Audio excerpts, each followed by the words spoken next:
Hola, es un placer que en el día de hoy me acompañen a sumergirnos en el mundo de la microbiota y su relación con el envejecimiento. Mi nombre es Matías Manzotti, soy médico geriatra y estoy a cargo de la sección de geriatría del Servicio de Clínica Médica del Hospital Alemán y formo parte de la comisión directiva de la Sociedad Argentina de Gerontología y Geriatría.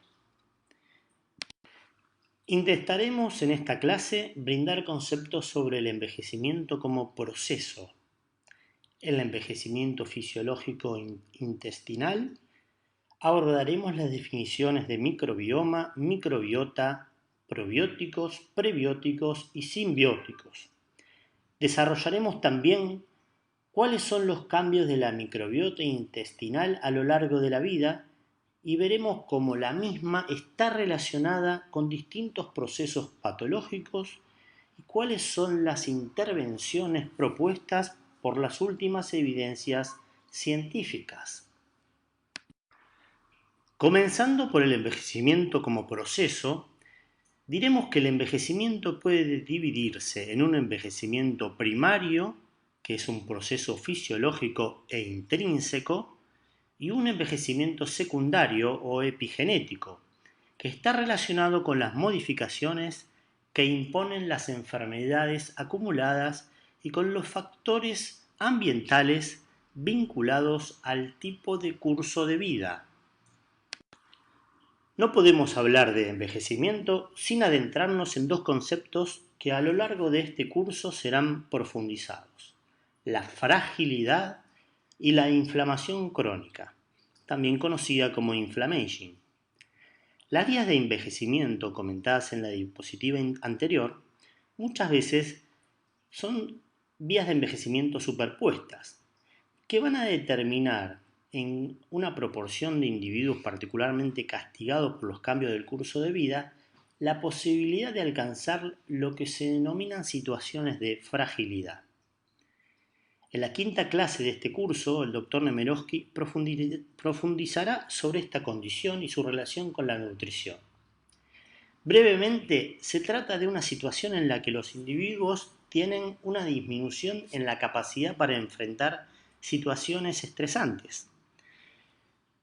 También en el proceso de envejecimiento no es infrecuente que coexista un estado de inflamación crónica, el conocido como inflammation, situación que se define como un estado inflamatorio crónico de bajo grado de actividad, común en la vejez, con un papel crítico en la aparición de la fragilidad, así como en la de numerosas enfermedades prevalentes en el anciano. Es decir, un proceso sistémico de naturaleza multifactorial caracterizado por complejas interacciones a nivel molecular, que es considerado un factor biológico común a las situaciones que favorecen el declinar asociado al envejecimiento.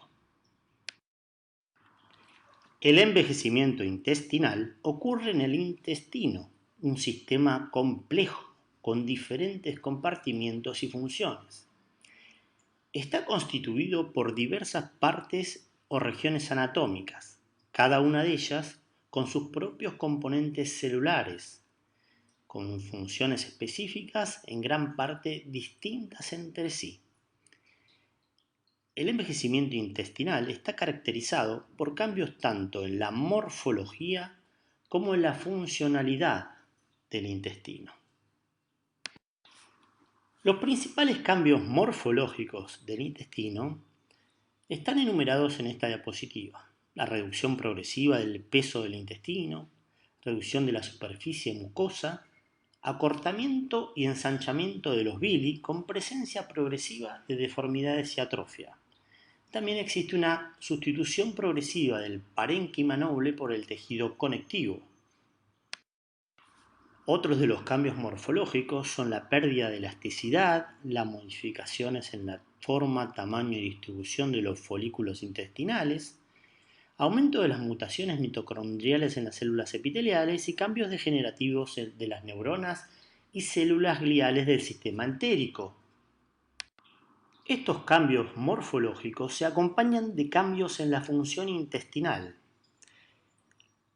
Existe un enlentecimiento del tránsito intestinal con tendencia al estreñimiento, una mayor dificultad para la absorción de hidratos de carbono, mayor liberación de endotoxinas que favorecen la sarcopenia y la anorexia.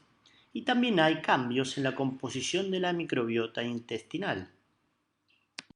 Otros de los cambios de las funciones del intestino con el envejecimiento son el aumento de la capacidad de absorción de las vitaminas liposolubles y del colesterol, una dificultad progresiva para la absorción y el transporte de las vitaminas del grupo D y del calcio, y un deterioro progresivo del componente digestivo del sistema inmunitario.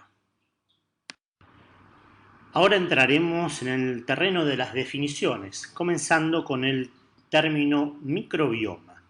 Este término hace referencia a todo el hábitat, incluyendo las comunidades microbianas, sus genes y metabolitos, así como las condiciones ambientales que los rodean en cada una de las localizaciones, incluyendo el tracto gastrointestinal, el génito urinario, la cavidad oral, la nasofaringe, el tracto respiratorio y la piel.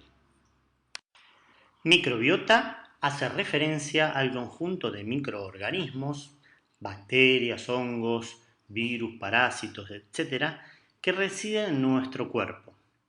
Microbiota intestinal, por lo tanto, es el conjunto de bacterias adaptadas a vivir en la superficie o en la luz de la mucosa intestinal. A su vez, microorganismos vivos que, suministrados en cantidades adecuadas, promueven beneficios en la salud del organismo, son denominados probióticos, entre ellos los lactobacilos y las bifidobacterias. A su vez, los prebióticos son ingredientes alimentarios no digeribles, como los fructooligosacáridos, los galactooligosacáridos, los silooligosacáridos y los nucleótidos, con capacidad de estimular el crecimiento y la actividad de una bacteria o un número limitado de bacterias que son beneficiosas en el colon. Cuando hablamos de simbióticos, hacemos referencia a la combinación tanto de prebióticos como de prebióticos. Un ejemplo de simbióticos es la leche materna, que contiene tanto probióticos como prebióticos. Para dimensionar la importancia y la magnitud de la microbiota, diremos que nuestro peso corporal en nuestro peso corporal se incluyen 1 a 2 kilos de microorganismos que conviven con nosotros, principalmente en el tubo digestivo. Estos microorganismos proporcionan 100 veces más de genes que nuestro propio genoma. Es decir, que por cada gen humano que hay en el cuerpo hay 100 genes bacterianos. Además de mostrar la magnitud, también dijimos que eran importantes. Y para demostrar su importancia, diremos para qué sirven.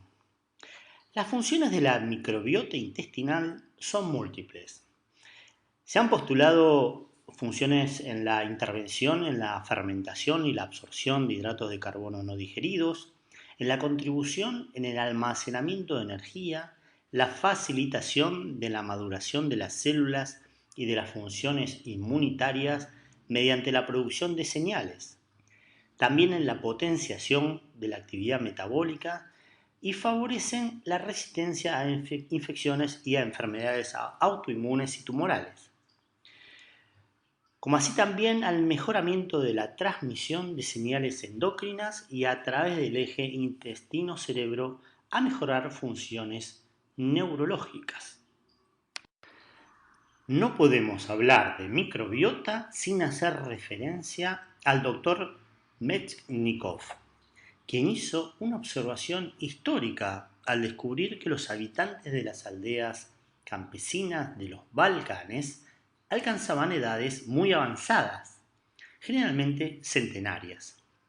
Relacionó este hecho con el consumo habitual de una leche fermentada y postuló que las bacterias implicadas en dicha fermentación serían las responsables de su longevidad.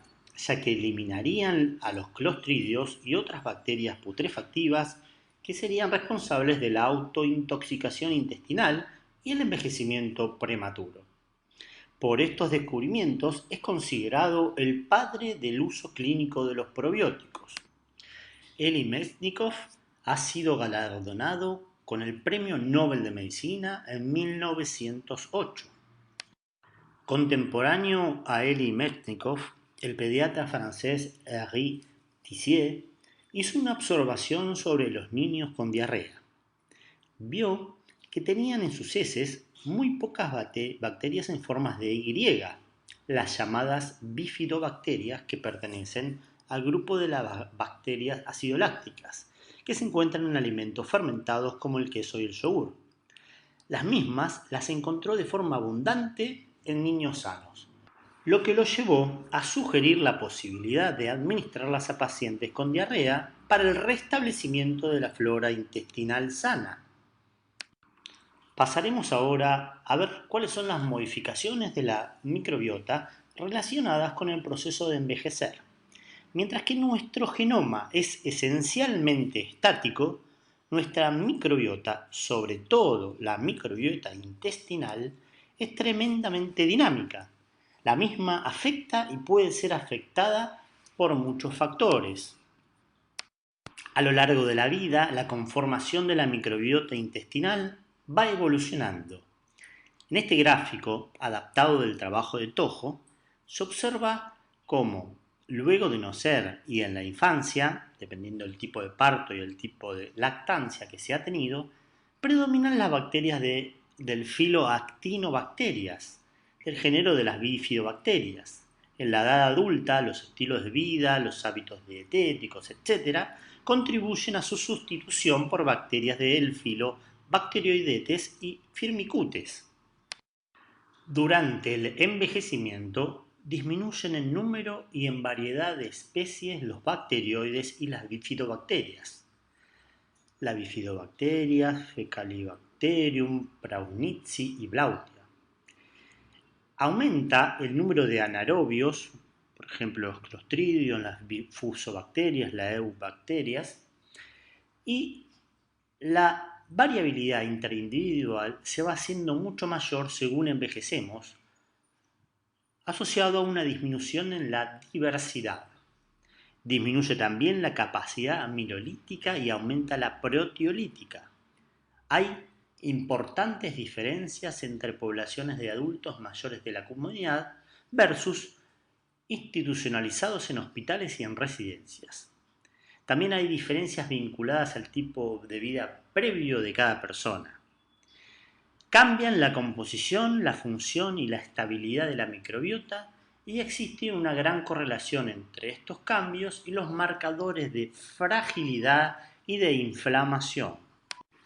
Es decir, que los cambios de la microbiota con el envejecimiento están determinados por los cambios fisiológicos que ocurren con la edad, la aparición de enfermedades en el transcurso de la vida, el uso de determinados fármacos, por ejemplo los antibióticos o los antiinflamatorios, las modificaciones en el tipo y la composición de la dieta y el transcurso de eventos estresantes.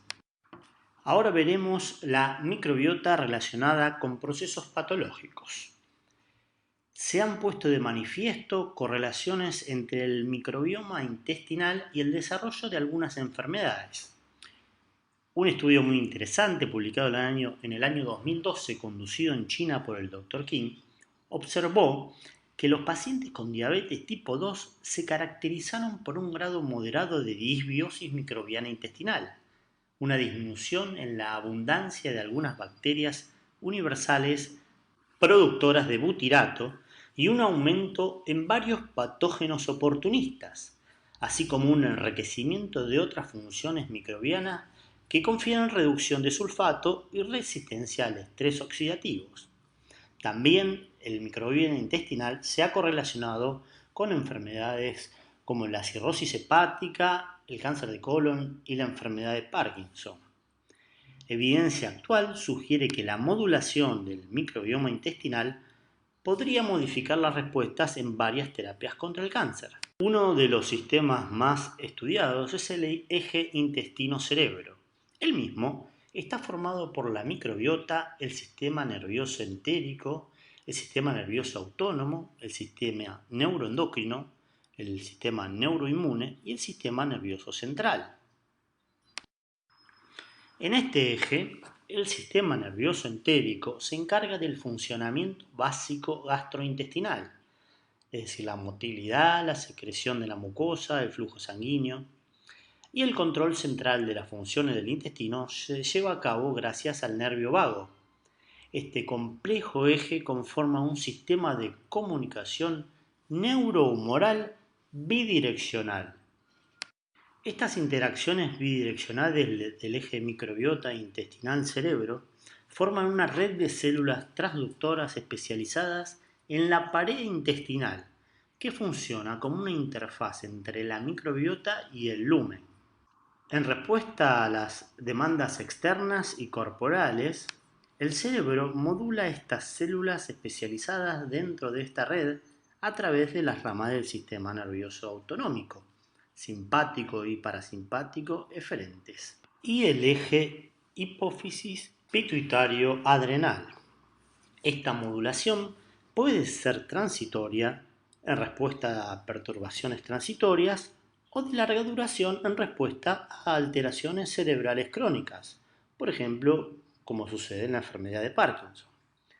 La microbiota está en constante comunicación bidireccional con esta interfaz a través de múltiples vías de señalización microbiana. Esta comunicación se modula en respuesta a perturbaciones de la microbiota o del cerebro. La salida integrada de la interfaz microbiano-gastrointestinal-cerebro se transmite al cerebro a través de múltiples vías de señalización aferentes y endócrinas, por medio de metabolitos, citoquinas y moléculas de señalización microbiana, neurocrinas aferentes vagales y espinales. Mientras que las alteraciones agudas en esta retroalimentación pueden resultar en cambios cerebrales funcionales transitorios, como sucede en las infecciones gastrointestinales, las alteraciones crónicas están asociadas con cambios cerebrales neuroplásticos. Las posibles terapias apuntan a normalizar la alteración de la señalización de la microbiota al sistema nervioso entérico y al sistema nervioso central. Ticinesi y colaboradores realizaron una revisión sistemática donde identificaron 47 trabajos con datos originales, de los cuales 31 eran estudios en animales y 16 en seres humanos. En este estudio encontraron que varios estudios de observación e intervención realizados en modelos animales de demencia, principalmente la enfermedad de Alzheimer, apoyan el concepto de una regulación intestinal cerebral de los síntomas cognitivos. La modulación de la actividad vagal y la síntesis bacteriana de sustancias activas en el metabolismo neuronal del huésped, la inflamación y la deposición de amiloides en los principales mecanismos involucrados en este vínculo fisiopatológico. Sin embargo, existe una carencia sustancial de datos en seres humanos, tanto de los estudios observacionales como de intervención. Esto impide formular recomendaciones clínicas sobre este tema. La modulación de la microbiota intestinal de la función cognitiva representa, por lo tanto, un área prometedora y desafiante en la investigación para identificar nuevas estrategias preventivas y de tratamiento contra la demencia. En teoría, hay un papel para el eje microbiota intestino-cerebro altamente plausible. Su y Wang analizaron bases de datos públicas anónimas de datos genéticos y metabólicos para identificar los metabolitos microbianos asociados con el deterioro cognitivo en la enfermedad de Alzheimer. Encontraron que 3 de ellos, es decir, el manitol, el ácido succínico y el ácido dideoxibenzeneacético, son particularmente sobrerepresentados en sujetos con enfermedad de Alzheimer, lo que sugiere la presencia de un perfil de microbiota intestinal diferente. La microbiota también participa en la generación de GABA, del factor neurotrófico derivado del cerebro, de la serotonina y otras moléculas necesarias para el correcto funcionamiento del sistema nervioso central. Cuando se produce una disbiosis, pueden verse alteradas las concentraciones de estas moléculas, lo que podría justificar en parte la aparición de diferentes enfermedades. Estas razones llevan a pensar que la microbiota puede llegar a postularse como una de las causas responsables de diferentes enfermedades neurológicas, como son la esclerosis múltiple, el trastorno por déficit de atención e hiperactividad, la enfermedad de Parkinson e incluso la enfermedad de Alzheimer, y a que los probióticos se conviertan en una herramienta terapéutica. Pero aún queda mucho por aclarar. Por ejemplo, el hecho de que la mayoría de los estudios citados estén realizados en animales con una composición de la microbiota diferente a la humana. Por eso, una de las principales dudas que surge es si estos resultados serán similares o no en los humanos. Uno de los trabajos que se ha publicado en humanos es un estudio de pacientes con enfermedad de Alzheimer que, tras haber sido tratados con probióticos durante 3 meses, presentaron una mejora cognitiva. Es decir, que con respecto a las intervenciones, podemos decir que parecería que es posible modificar la microbiota en sentido positivo actuando directamente a través de la dieta. Las posibilidades de intervención han mostrado ser múltiples y muy variadas, lo que hace que la forma eventualmente más adecuada para actuar en cada caso esté por determinar y que con toda seguridad pueda ser diferente de unos a otros individuos de acuerdo con sus características individuales. Si bien hay algunas investigaciones alentadoras, todavía quedan muchas preguntas por responder, mucho por aclarar. Por ejemplo, ¿cuál es el mecanismo por el cual los probióticos realmente funcionan? ¿Se debe solo a una cepa o es la simbiosis de ellas? ¿Qué dosis deberemos usar? ¿Durante cuánto tiempo?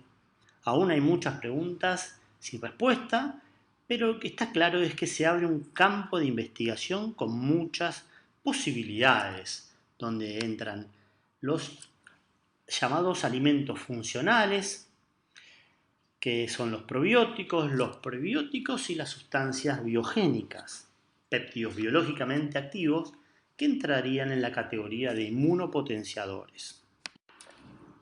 Como conclusiones, podemos decir entonces que el envejecimiento es un proceso determinado por múltiples situaciones de vida, que el intestino no escapa a este envejecimiento y que tenemos que cambiar el apodo de órgano olvidado a órgano revalorado a la microbiota, por sus múltiples implicancias en la salud. Microbiota también se involucra en el dinamismo del envejecimiento y no es estático. Y aunque existen evidencias que apoyan la relación entre la microbiota y el sistema nervioso central, queda por establecer su papel en la patogenia de algunas de las más prevalentes enfermedades neurológicas, como así también el empleo de probióticos constituiría una importante herramienta en la terapéutica que por ahora presenta muchos interrogantes. La respuesta a muchos de estos interrogantes vendrá de la mano de ensayos clínicos que aborden el papel de la microbiota en distintas enfermedades, sobre todo teniendo en cuenta los desenlaces relevantes para las personas mayores. Les agradezco mucho haber llegado al final y les mando un abrazo grande. Saludos.